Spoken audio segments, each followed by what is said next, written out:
اللهم صل على الرجيم. بسم الله الرحمن الرحيم. ولا تهنوا ولا تحزنوا وأنتم الأعلون إن كنتم مؤمنين. صدق اللہ العظیم. اور اے مسلمانوں، کمزوری اور سستی نہ دکھاؤ اور غم نہ کرو، اور تم ہی لوگ اعلیٰ اور بلند رہو گے اگر تم لوگ پکے مومن بن جاؤ. یہ آیت کریمہ سورہ آل عمران کی ہے، آیت نمبر 139، پارہ نمبر 4، رکو نمبر 5. بڑی کام کی آیت اور حوصلہ دینے والی آیت، لوگوں کو، گرتے ہوئے لوگوں کو اٹھانے والی آیت. یہ آیت اس پس منظر میں نازل ہوئی کہ جنگ احد میں کچھ مسلمانوں کی غلطی کی وجہ سے جیتا ہوا میدان ہاتھ سے چلا گیا. ہم پڑھ رہے ہیں، اچھی طرح معلوم ہے. شکست ہو گئی، 70 مسلمان شہید ہو گئے، مال کا نقصان ہوا، نبی اکرم صلی اللہ علیہ وسلم کا دندان مبارک شہید ہوا، آپ صلی اللہ علیہ وسلم کو تکلیف ہوئی. ایسے وقت میں اللہ تبارک و تعالی ہمیں 2 باتوں کا حکم دے رہا ہے: کمزور مت پڑنا اور غم مت کرو. اپنی پیچھے کی غلطیوں پر اور پچھلے نقصان پر غم مت کرو. پھر کیا کرو؟ آگے بڑھو.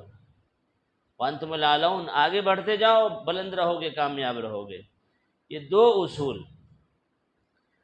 کہ کمزور نہ ہونا اور غم نہ کرنا پچھلے کی غلطیوں پر، یہ ایسے 2 اصول ہیں جو گرتے ہوئے انسان کو سنبھالتا ہے. چنانچہ آپ دیکھیں گے کہ ایک آدمی ہے جو گاڑی چلا رہا ہے، ایکسیڈنٹ کر دیا. بعد میں جب وہ پھر گاڑی چلائے گا تو اس کا ہمت تھوڑا پست ہو جائے گا اور غم بھی کرے گا. یہ 2 چیزیں ہیں، کم ہمتی اور غم، انسان کو ترقی دینے میں رکاوٹ کا ذریعہ ہے. تو ایسے وقت میں کہ جب مسلمانوں سے کچھ غلطی کی وجہ سے جیتا ہوا میدان ہاتھ سے چلا گیا، آپ صلی اللہ علیہ وسلم کو تکلیف ہوئی، جان کا، مال کا نقصان ہوا، ایسے موقع پر اللہ تبارک و تعالیٰ نے ایک طعنہ نہیں دیا. کیا کیا تم نے یہ سب؟ تمہیں کہا تھا نبی اکرم صلی اللہ علیہ وسلم نے کہ پہاڑ کی اس گھاٹی سے ہٹنا نہیں، چاہے ہمارے گوشت کو چیل اور کوے نوچ لے، پھر بھی تم ہٹنا نہیں وہاں سے. تم ہٹ گئے. یاد رکھیے، طعنے دینے سے کام بنتے نہیں ہیں، بگڑتے ہیں. مثلا آپ کا بچہ ہے، کسی مسابقتی امتحان میں امتحان دے رہا تھا، فیل ہو گیا، کوالیفائڈ نہیں ہوا، تو اب کیا کرنا ہے؟ اس کو ہمت دینا ہے. نہیں یہ کہ ہم اس کو طعنہ دیں. طعنہ دیں گے تو اس کی ہمت تو ٹوٹے گی ہی. آئندہ پھر آگے اس کو چانس اور آئندہ موقع جب ملے گا تو وہ شریک نہیں ہوگا کہ بھائی ہم کتنی محنت کریں، ہم اپنے حساب سے محنت کریں، مگر ہمارے ماں باپ، ہمارے بڑے طعنہ ہی دے رہے ہیں، طعنہ ہی دے رہے ہیں. اس لیے وہ کر کے بھی، خواہش کر کے بھی آگے بڑھنا اس کے لیے مشکل ہو جائے گا. تو جنگ احد کے موقع سے اللہ تبارک و تعالی نے کسی کو طعنہ نہیں دیا، ہمت اور تسلی دیتے ہوئے فرمایا ہمت نہ ہارو، ولا تہینو، بزدل مت ہو جاؤ، ہمت نہ ہارو، کمزور مت پڑو اور غم مت کرو، آگے بڑھو. اصلاح کی طرف توجہ دینی ہے. آپ کا بچہ اگر فیل ہو جائے، اس کو ہمت دیجئے، بیٹا کوئی بات نہیں، ابھی فیل ہوا ہے، پھر تم آگے پاس ہو گئے، ہو سکتا ہے اس کے اندر خیر ہو، بچے کے اندر ہمت آئے گی اور آگے بڑھے گا. اور اگر وہ فیل ہو گیا، ہم اس کا دل توڑ دیے تو بچہ محنت کرنا بھی چاہے گا تو دل سے نہیں کرے گا، بس رسمی طور پر وہ کوئی بڑا کام نہیں کر سکتا۔ اس لیے بچوں کی تربیت کے لیے بھی یہاں سے اصول نکلتا ہے، تو اس کو غمگین مت ہونے دیجیے، حوصلہ دیجیے کہ بیٹا ابھی تم گر گئے ہو، فیل ہو گئے، کوئی بات نہیں، اگلے مرتبہ اور چاند سے پوری زندگی پڑی ہوئی ہے۔ یہی وجہ ہے کہ آج کے جو پیرنٹس اپنے بچوں کو غم دیتے ہیں، ہمت توڑتے ہیں، حوصلے پست کرتے ہیں امتحان کے موقع سے کہ تیرا نمبر اتنا کم آیا، پڑوسی کو دیکھ اتنا لایا اتنا لایا، تو ایسے کچھ بچے بچیاں جو خودکشی کرتے ہیں وہ ایسے ہی ہوتے ہیں کہ ارے میں اتنا نمبر لایا، ہمارے ماں باپ پھر بھی بولے کم ہے۔ حوصلہ مت توڑیے، حوصلہ دیجیے۔ اسلام حوصلہ دینے کے لیے آیا ہے، توڑنے کے لیے نہیں آیا ہے۔ لہذا ہم آگے بڑھنے کی کوشش کریں، پیچھے کی طرف مڑ کر نہ دیکھیں۔ جیسے ہماری آپ کی گاڑی چلتے چلتے پنکچر ہو جاتی ہے تو کیا کرتے ہیں، فوراً ہم اس کو دھکیل کے کسی بھی طرح سے کر کے پنکچر مین کے پاس پہنچاتے ہیں کہ بھائی اس کی ذرا اصلاح کرو، پنکچر بناؤ۔ کیوں ہوا، کیسے ہوا، اگر اسی کے پیچھے ہم پڑے رہے تو ہماری گاڑی پھر نہیں بن سکتی۔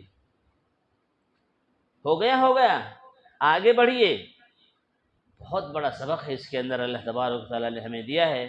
لہذا ناکامی کے پیچھے اصل وجہ ہوتی ہے ارادے کی کمزوری۔ تو اللہ نے فرمایا لا تہینوا، اپنے آپ کو کمزور مت ہونے دو، بلکہ اگر کمزور بھی ہے تو اپنے آپ کو کمزور ظاہر مت کرو۔ چنانچہ آپ مسئلہ جانتے ہوں گے، جو لوگ طواف کرتے ہیں، طواف 7 چکر کا ایک طواف ہوتا ہے خانہ کعبہ کا، تو پہلے 3 طواف میں رمل ہے۔ رمل کا مطلب تھوڑا تیز چلنا ہے، پہلوانوں کی طرح شانہ ہلاتے ہوئے، تاکہ لوگ سمجھے کہ ہاں یہ پہلوان ہے، کوئی کمزور لاغر نہیں ہے۔ آپ کمزور بھی ہیں تو آپ کو بتانا ہے کہ نہیں صاحب ہم پہلوان کی طرح طاقتور ہیں۔ یہ ہوا اس لیے تھا کہ نبی اکرم صلی اللہ علیہ وسلم جب مدینہ شریف چلے گئے، پھر وہاں سے کچھ صحابہ اکرام آئے رضی اللہ عنہم اجمعین، طواف کرنے لگے تو دور سے بیٹھے ہوئے کفار مکہ مذاق اڑا رہے تھے، یہ دیکھو اپنے ماں باپ کا مذہب چھوڑ کے اسلام کی طرف چلے گئے، مکہ میں تھے، ہٹے کٹے تھے، مضبوط تھے، بے فکر تھے، کیسے دبلے لاغر ہو کر آ گئے۔ تو ایسے موقع سے یہ سنت قرار دیا گیا کہ طواف کے پہلے 3 چکروں میں، صرف پہلے 3 چکروں میں رمل کرو، یعنی اپنے آپ کو بتاؤ کہ صاحب ہم لاغر نہیں ہیں، دبلے نہیں ہیں، کمزور نہیں ہیں، ہم پہلوانوں کی طرح شانیں رکھتے ہیں۔ اس لیے آپ اور ہم اس آیت سے بہت بڑی عبرت حاصل کر سکتے ہیں کہ آپ کمزور بھی ہیں تو اپنے آپ کو کمزور مت ہونے دیجیے۔ ایک حدیث میں اللہ کے نبی صلی اللہ علیہ وسلم نے ارشاد فرمایا، ایک وقت آئے گا کہ تم لوگ سیلاب کے خس و خاشاک کی طرح، تنکے کی طرح رہو گے، تمہاری کوئی حیثیت نہیں رہے گی۔ آپ صلی اللہ علیہ وسلم سے صحابہ نے پوچھا کیا اس وقت ہماری تعداد کم ہوگی؟ فرمایا نہیں، تمہارے اندر وہن آ جائے گا۔ تو صحابہ نے پوچھا یا رسول اللہ صلی اللہ علیہ وسلم وہن کیا ہے؟ فرمایا حب الدنیا و کراہیت الموت، دنیا سے محبت اور موت سے ناپسندیدگی، یہ 2 چیز جس قوم کے اندر آ جائیں گی اس کے اندر بزدلی آ جائے گی۔ اللہ اسی سے منع فرما رہا ہے ولا تہنوا، اپنے آپ کو بزدل مت ہونے دو، اپنے آپ کے اندر سستی مت آنے دو، اپنے آپ کو کمزور مت سمجھو۔ پہلا اصول زندگی میں ہم کم ہمت نہ ہوں، حوصلے نہ ہاریں۔ حوصلہ ہارنے والا کبھی بھی کوئی میدان نہ فتح کیا ہے نہ کر سکتا ہے۔ کسی شاعر نے بڑا اچھا کہا ہے کہ گر حوصلے بلند ہوں کامل ہو شوق بھی، گر حوصلے بلند ہوں کامل ہو شوق بھی، وہ کون سا کام ہے جو انسان نہ کر سکے۔ یہ 2 چیز، حوصلے بلند ہو، شوق ہو، جذبہ ہو، آپ دنیا کا ہر کام کر سکتے ہیں۔ مثلا لوگوں نے پہلے فاصلے کم کرنے کے لیے سائیکل نکالا، پھر اور حوصلے بلند کیے، اور شوق و جستجو لگایا تو موٹر سائیکل نکالا کہ سائیکل میں اگر 5 گھنٹے میں پہنچ سکتے ہو تو آپ اس سے آدھے 1 گھنٹے میں پہنچ سکتے ہیں۔ لوگوں کے اندر اور جستجو ہوئی کہ بھائی سائیکل موٹر سائیکل سے 2 آدمی جا سکتے ہیں، زیادہ آدمی جانا ہے تو یہ کار نکالا۔ پھر یہاں بھی مسئلہ حل نہیں ہوا کہ اگر یہاں سے دلی جانا ہے مثلا تو کار سے 2 دن 3 دن 4 دن لگتا. اگر ارجنٹ کسی کو پہنچنا ہے مثلا 2 گھنٹے میں تو اوپر کی سواری نکالی ہوائی جہاز. تو سائیکل سے شروع کر کے ہوائی جہاز تک کس نے ایجاد کیا؟ یہ کون ہیں وہ لوگ؟ وہ ہے انسان. کس نے وہاں تک پہنچایا؟ اس کے حوصلے نے، اس کی ہمت نے. اور کس نے دی یہ طاقت؟ یہ اس کے پیدا کرنے والے اللہ نے دی ہے. اس لیے اللہ نے فرمایا وَلَا تَهِنُوا، حوصلے مت ہارو. آپ کے اندر حوصلہ ہوگا دنیا کا ہر کام کر سکتے ہیں. تو زندگی میں کامیابی اور زندگی میں ترقی کا پہلا مرحلہ، پہلا اصول اللہ نے بیان فرمایا، اپنے آپ کو کمزور مت ہونے دو، نہ جسم کے اعتبار سے، نہ اخلاق کے اعتبار سے، نہ ارادے کے اعتبار سے. آج الحمدللہ ہم اور آپ دیکھتے ہیں، جانتے ہیں، بڑا افسوس ہوتا ہے کہ ہم جسم کے اعتبار سے بھی کمزور ہیں. کھاتے ہیں، سو جاتے ہیں.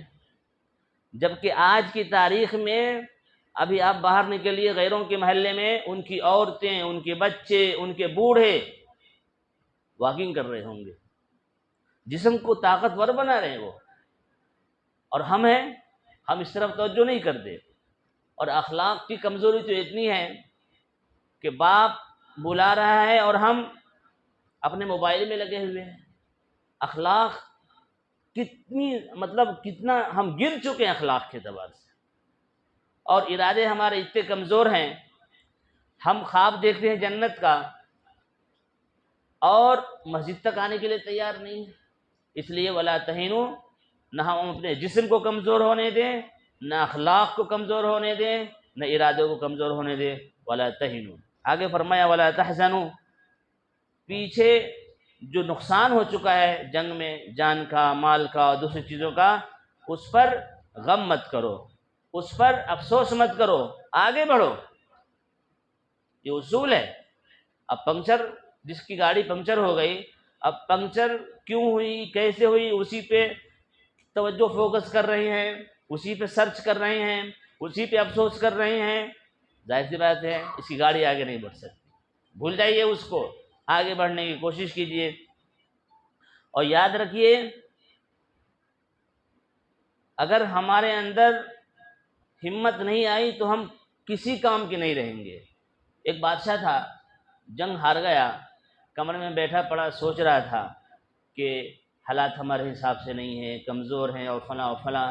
اچانک اس کی نظر ایک چونٹی پہ پڑی کہ ایک چونٹی اپنے سے کئی گنا بڑے مرے ہوئے کیڑے کو اٹھا کر لے کے جا رہی ہے، دیوار پہ لے کے چڑھ رہی ہے، پھر گر رہی ہے، لے کے جا رہی ہے، پھر گر رہی ہے. کئی مرتبہ ایسا ہوا تو بادشاہ کو سمجھ میں آ گیا کہ ایک معمولی چونٹی اپنے سے کئی گنا زیادہ وزنی چیز کو لے جانے کی کوشش کر رہی ہے، گرتی ہے، پھر لے کے جاتی ہے، مگر ہمت نہیں ہارتی اور کامیاب ہو جاتی ہے. تو میں تو انسان ہوں، میں کیسے ہمت ہاروں گا؟ چنانچہ اس کے اندر ہمت آئی اور پھر وہ میدان میں آیا اور کامیاب ہوا. اس لیے چونٹیوں سے ہم سبق حاصل کریں.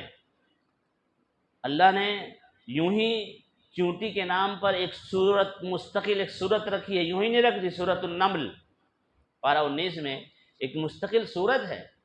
چونٹی سے بہت بڑی عبرت ہمیں حاصل ہوتی ہے کہ اپنی طاقت سے زیادہ وزنی چیز کو گھسیٹنے کی کوشش کرتی ہے اور کامیاب ہوتی ہے وہ. اور اللہ نے ہمیں اشرف المخلوقات بنایا، اتنی طاقت دی ہے کہ اللہ نے ہمیں اپنی طاقت سے زیادہ کرنے کو نہیں کہہ رہا ہے، لیکن ہم ایسے نکمے اور کمزور اپنے آپ کو سمجھتے ہیں کہ جو چیز ہم رکھ سکتے ہیں وہ بھی نہیں رکھ رہے ہیں. مثلا روزہ کوئی ایسی چیز نہیں ہے کہ ہماری طاقت سے زیادہ ہو، بوجھ ہو، فلاں ہو. نہیں، ہماری طاقت کے اندر میں ہے، ہماری بس میں ہے، لیکن ہم نہیں رکھ رہے ہیں. ہمارے لیے بہت افسوس کی بات ہے. حالانکہ کتنی مرتبہ آپ کے سامنے قرآن کی آیات اور حدیثیں آئی کہ رمضان کا سب سے بڑا وظیفہ، رمضان کا سب سے بڑا کام ہے وہ ہے روزہ رکھنا. آپ شادی میں، بیاہ میں جب مصروف ہوتے ہیں یا جنازے میں مصروف ہوتے ہیں، صبح سے تو شام تک کیا کھایا، کیا نہیں کھایا، کیا پیے، کیا نہیں پیے، بھوکے پیاسے برداشت کر لیتے ہیں. تو رمضان میں کیوں نہیں بھائی؟ اس لیے خدا کے واسطے رمضان کا جتنا دن باقی ہے، جتنی راتیں باقی ہیں، اس کی قدر کر لیں، اور جو ہو گیا ہو گیا، ولا تحزنوا، اس پر غم مت کیجیے، آگے بڑھنے کی کوشش کیجیے، اور رمضان کے بعد جو روزے چھوٹ گئے اس کی قضا کیجیے، مگر آج عہد کیجیے آپ کہ انشاءاللہ آج سے جو روزہ ہے مکمل آداب کے ساتھ، مکمل اس کے حقوق کے ساتھ رکھیں گے انشاءاللہ، ورنہ یاد رکھیے ہم سے بڑا مجرم کچھ نہیں ہوگا۔ تو بہرحال جنگ احد کے موقع سے اللہ نے فرمایا کہ اپنے آپ کو کمزور مت ہونے دو، غم مت کرو، آگے بڑھتے جاؤ، تم ہی بھی بلند رہو گے، وانتم الاعلون۔ ایک علاج مسلمان کو اللہ نے فرمایا وانتم الاعلون، تم لوگ اعلیٰ رہو گے، اور آج تو اعلیٰ نہیں ہے، آج ہر جگہ ہم لوگ ذلیل ہیں، پریشان ہیں۔ تو اس کا جواب بھی اللہ نے اس آیت میں دیا ہے، ان کنتم مؤمنین، اگر تم پکے مومن ہو تو تم کو کوئی زیر نہیں کر سکتا، ہمیشہ اوپر رہو گے، ہمیشہ اعلیٰ رہو گے۔ کسی نے کہا ہے وعدہ غلبہ تو ہے مومن کے لیے قرآن میں، وعدہ غلبہ تو ہے مومن کے لیے قرآن میں، پھر جو تو غالب نہیں کچھ کسر ہے ایمان میں، پھر جو تو غالب نہیں کچھ کسر ہے ایمان میں، یعنی اللہ نے فرمایا ایمان والے غالب رہیں گے، اور آج غالب نہیں ہے، اس کا مطلب ایمان میں ہمارے کمی ہے، یقیناً ہے۔ وانتم الاعلون ان کنتم مؤمنین، لہذا پیچھے جو ہم سے غلطیاں ہو گئی ہیں اور جو کچھ بھی ہو گیا ہے اس کو بھول کر آگے بڑھنے کی کوشش کیجیے، اصلاح کی طرف توجہ کیجیے، ہمت رکھیے، ہمت مرداں مدد خدا، اور چونٹی کو کبھی مت بھولیے، اس سے ہمیشہ اپنے آپ کو عبرت اور نصیحت لیتے رہیے، انشاءاللہ پھر آگے سے، پیچھے سے، دائیں سے، بائیں سے، ہر طرف سے اللہ کی مدد آئے گی۔ اور اپنے بچوں کا حوصلہ کبھی مت توڑیے، کبھی مت توڑیے، اور کبھی تانا مت دیجیے، اس سے بچے بگڑتے ہیں۔ تانا دینے کی بھی بات ہو تو اس کو اچھے انداز میں پیار سے، محبت سے سمجھائیے، اس کا اچھا اثر لے گا۔ تانا سے بچے سدھرتے نہیں، بچے بگڑتے ہیں۔ اگر تانا دینا ہوتا تو اس جنگ احد کے موقع سے آپ صلی اللہ علیہ وسلم اور صحابہ اکرام کا کتنا بڑا نقصان ہوا، اللہ تانا دیتا مسلمانوں کو کہ تم نے کیا کر دیا یہ، لیکن اللہ نے تانا نہیں دیا ہے۔ دعا ہے کہ اللہ تبارک و تعالی ہم سب لوگوں کو اس آیت کریمہ سے عبرت حاصل کرنے کی توفیق عطا فرمائے۔ اللہ تبارک و تعالی تمام مسلمانوں کو اور ایک ایک بچے کو، بچی کو ہمت و حوصلہ عطا فرمائے۔ اللہ تبارک و تعالی پوری انسانیت کے ساتھ خیر کا معاملہ فرمائے۔